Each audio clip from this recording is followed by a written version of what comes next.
Welcome to our episode, Taking the Bus, Beginner Commuting English. Today, we'll follow Tom, a passenger new to the city, as he learns to navigate the bus system with help from Lily. Lily, can you tell us why public transportation vocabulary is so important for travelers? Absolutely, host.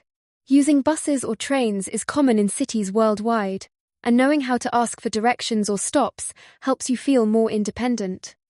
Plus, it's not just for tourists. Locals benefit from clear communication, too. That's so true. As we start, let's imagine Tom is waiting at a busy bus stop. Knowing a few keywords and phrases can make a huge difference. Lily, what's the first thing Tom should know when he approaches the bus? Tom should be ready with basic questions like, does this bus go to Main Street? Or, is this the right bus?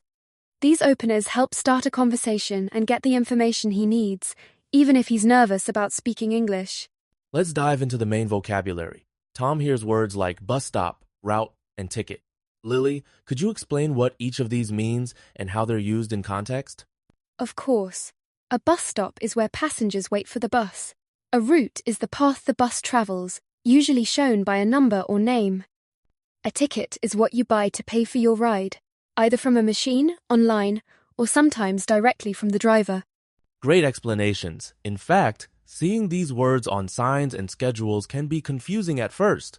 For example, Route 10 might go to the city center, while Route 8 goes to the suburbs. Tom should always double-check the bus number before boarding.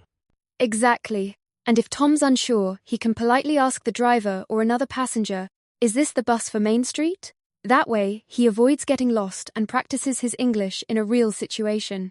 Now, let's focus on how Tom can politely ask for help.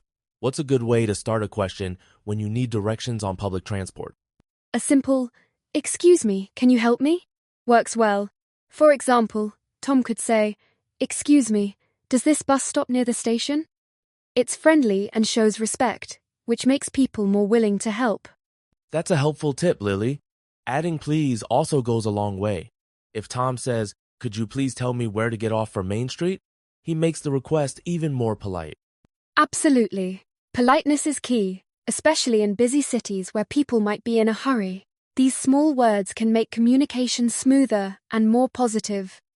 Let's transition to prepositions, which describe where things are. Tom might hear phrases like at the corner, on the right, or next to the mall. Lily, can you break down these examples for us? Sure. At the corner means the place where two streets meet. On the right tells you which side to look for, and next to the mall means very close, almost touching the mall. These phrases help Tom find his stop easily. It's like giving someone a map with words. For example, if someone says, get off at the stop next to the library, Tom knows to watch for the library as a landmark. Exactly. Using prepositions, speakers create a mental picture, making it less likely for Tom to miss his stop or get confused. Moving on, let's practice some typical questions Tom could ask. For instance, where does this bus go? Or, how many stops until Main Street? Lily, why is practicing these exact phrases useful?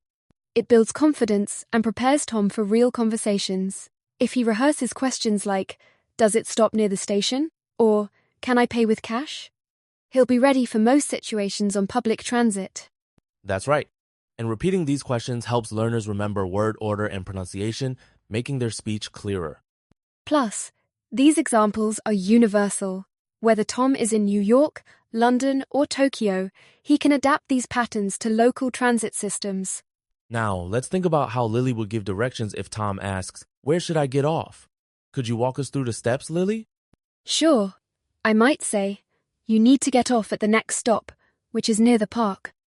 Watch for the big fountain on your right. Giving a landmark and clear instructions helps Tom know exactly when to press the stop button. That's a great point.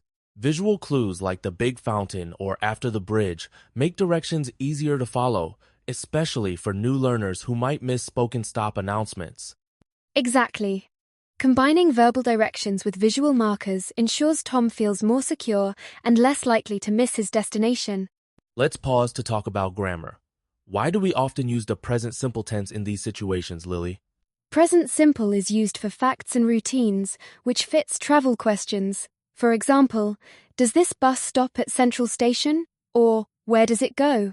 These forms are direct and easy to understand. That's helpful. It's also easier for beginners to memorize patterns like, where should I get off? Or, how long does it take? Since they follow the same grammar rules. Exactly. Mastering these structures lets Tom communicate smoothly and quickly, even if his vocabulary is still growing.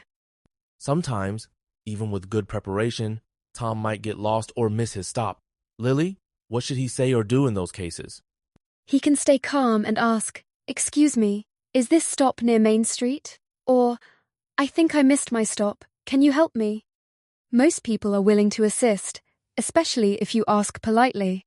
Great advice. Another tip is to carry a map or use a phone app, but always be ready to ask people nearby.